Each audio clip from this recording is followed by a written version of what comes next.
Assalamualaikum warahmatullahi wabarakatuh. Dengan berdirinya kami di sini, izinkan kami untuk menjelaskan dan memperagakan salah satu kebudayaan di Indonesia sebagai bentuk informasi bagi yang belum mengetahui dan sebagai salah satu penilaian dalam kegiatan P5 P2RA. Sebelum masuk ke pembahasan dan peragaan, izinkan kami memperkenalkan diri terlebih dahulu. Perkenalkan, nama saya Sultan Yusri Aryan. Saya Raditya Failah. Nama saya Irfan Taufik. Nama saya Dian Azharulia. Nama saya Iqbal Fatali. Nama saya Muhammad. Nama saya Fadila Sabrina. Nama saya Nawal Putri. Nama saya Sekarang Ibu Putri. Nama saya Aurelia Putri Pinita. Sekian perkenalan kami. Wassalamualaikum warahmatullahi wabarakatuh. Setelah selesai kami memperkenalkan diri, izinkan kami untuk langsung masuk ke pembahasan. Seperti yang sama-sama kita ketahui, pada kegiatan P5P2RA kali ini, kita mendapatkan tema kearifan lokal yang memiliki subtema yaitu Lestarikan Budayaku, Cintai Negeriku melalui pengenalan adat Batak Toba. Sebelum itu, apa sih kearifan lokal itu? Kearifan lokal merupakan bentuk ekspresi budaya yang bersifat tak benda dari suatu komunitas yang bisa dieksplorasi dari praktik sosial dan realisasi yang dibangun warganya dalam lingkungan alam. Kearifan lokal biasanya diwariskan secara turun-temurun dari generasi ke generasi melalui cerita, dari mulut ke mulut. Nilai-nilai kearifan lokal yang tertanam di dalam kelompok masyarakat akan menjadi bagian hidup yang tidak dapat dipisahkan. Kearifan lokal tentunya juga memiliki berbagai fungsi yang baik untuk masyarakat, seperti sebagai petua, kepercayaan, sastra, dan pantangan. Untuk pengembangan kebudayaan dan ilmu pengetahuan, bermakna etika dan moral, bermakna sosial, dan sebagainya. Nah, kearifan lokal dibagi menjadi dua jenis, yaitu kearifan lokal berwujud nyata atau tangible adalah kearifan lokal yang bisa dilihat dan disentuh. Yang kedua, kearifan lokal yang tidak berwujud atau intangible adalah kearifan lokal yang tidak dapat dilihat wujudnya secara nyata. Walau tidak terlihat, kearifan lokal ini bisa didengar karena disampaikan secara verbal.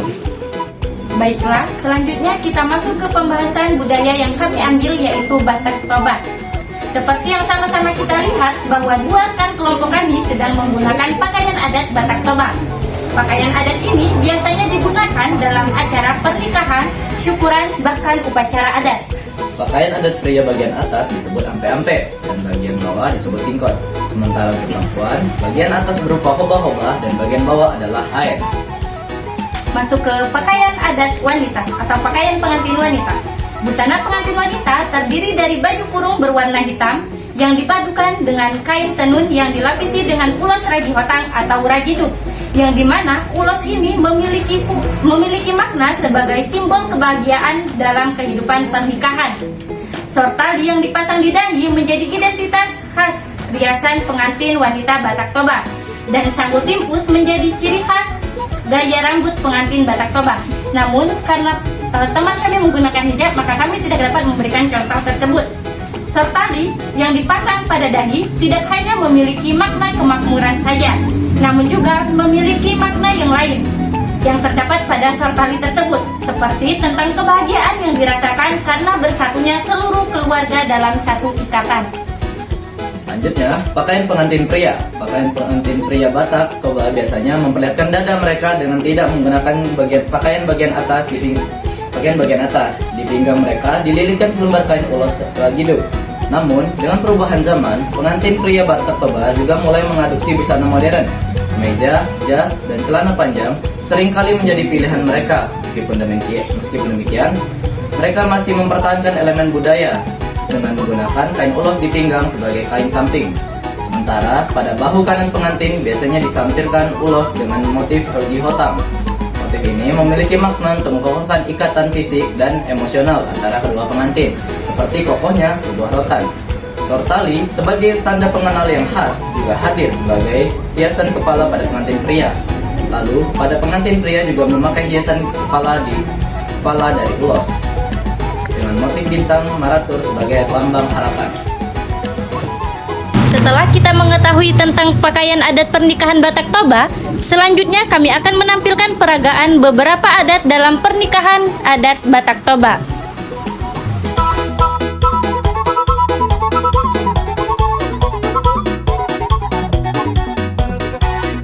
Tradisi mengolosi atau pemberian ulos juga memiliki makna sebagai lambang rasa kasih sayang dari hula-hula kepada boru atau anak perempuan yang biasanya diiringi dengan kata-kata doa restu dan pasu-pasu. Dalam kebudayaan Batak, ulos bukan hanya kain biasa, melainkan setiap ulos terkandung harapan atau keinginan tertentu. Dirutut dari sejarahnya, ulos bahkan punya makna memberi perlindungan dari segala gangguan. Ulos tertentu juga menunjukkan identitas daerah yang membuatnya dan juga status sosial pemakai dan pemberinya. Tradisi mengulosi ini dapat dilakukan di rumah pengantin wanita atau di gedung. Bisa pula di depan gereja, karena biasanya tradisi ini dilakukan setelah pemberkatan di gereja. Sebelum melakukan proses pemberian ulos atau mengolosi, pihak orang tua biasanya melaksanakan proses mandokata atau pemberian petua-petua berisi doa, berkat, restu orang tua atas pernikahan yang berlangsung. Proses mengulosi ini dimulai dengan pemberian ulos oleh yang pertama yaitu orang tua mempelai wanita kepada pengantin. 2. Pamannya beserta istrinya dengan umpasa-umpasanya. 3. Proses pengulosi selanjutnya dari pihak marga yang berkaitan dengan keluarga inti. Dan selanjutnya, ulos diberikan dengan marga lain yang berhubungan dengan keluarga pengantin. Proses ini akan berlangsung berulang-ulang sehingga keluarga tulang atau pamannya dari ibu pengantin perempuan. Proses mengulosi ini sambil diiringi musik gondang Batak dan tarian tortor seperti yang kita saksikan sejak mengulosi hingga saat ini. Tari tortor dan musik gendang. Berdasarkan sejarah, tari tortor awalnya merupakan tari ritual dan sakral yang dipentaskan pada upacara kematian, kesembuhan, pernikahan adat, penyambutan tamu, dan sebagainya. Adat keunikan dalam upacara tortor yaitu adalah pantangan yang tidak boleh dilanggar saat monortor. Misalnya, tangan penari tidak boleh melewati batas hanya setinggi bahu. Jika hal tersebut dilanggar, maka dapat diartikan bahwa penari menantang siapapun dalam ilmu perdukunan, mengencak atau pencak silat, atau dalam adu tenaga dalam, serta lainnya. Saat menarikan tarian ini, para penari akan diiringi oleh musik gondang. Musik ini akan menghasilkan suara hentakan kaki penari di atas panggung.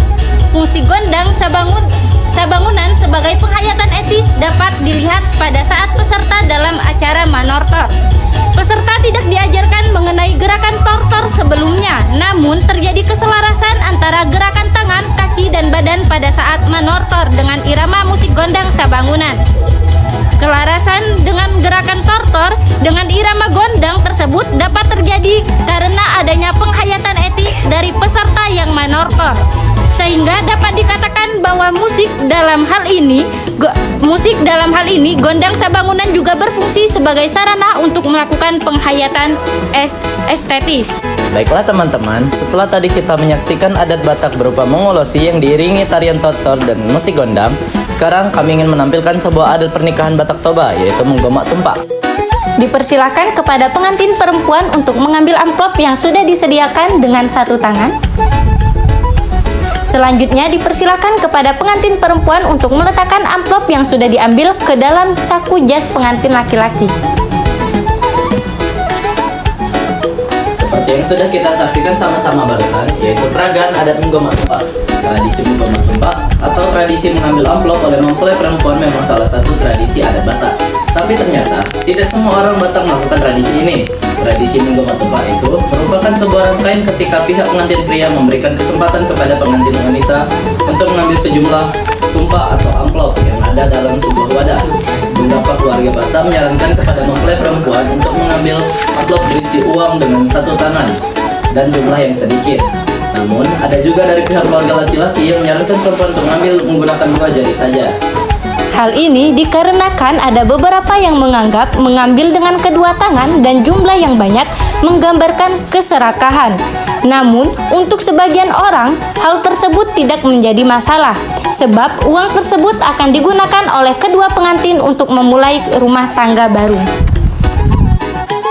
Sudah cukup penjelasan kami mengenai adat menggomak tumpak, maka berakhir pula presentasi dari kelompok kami. Kami harap dengan berdirinya kami di sini bisa memberikan beberapa informasi yang bermanfaat untuk kita semua. Saya Nabila Sabrina. Saya Sultan Rifki Arayan. Kami mewakili semua anggota kelompok izin pamit undur diri. Mohon maaf apabila terdapat banyak kekeliruan. Kami akhiri.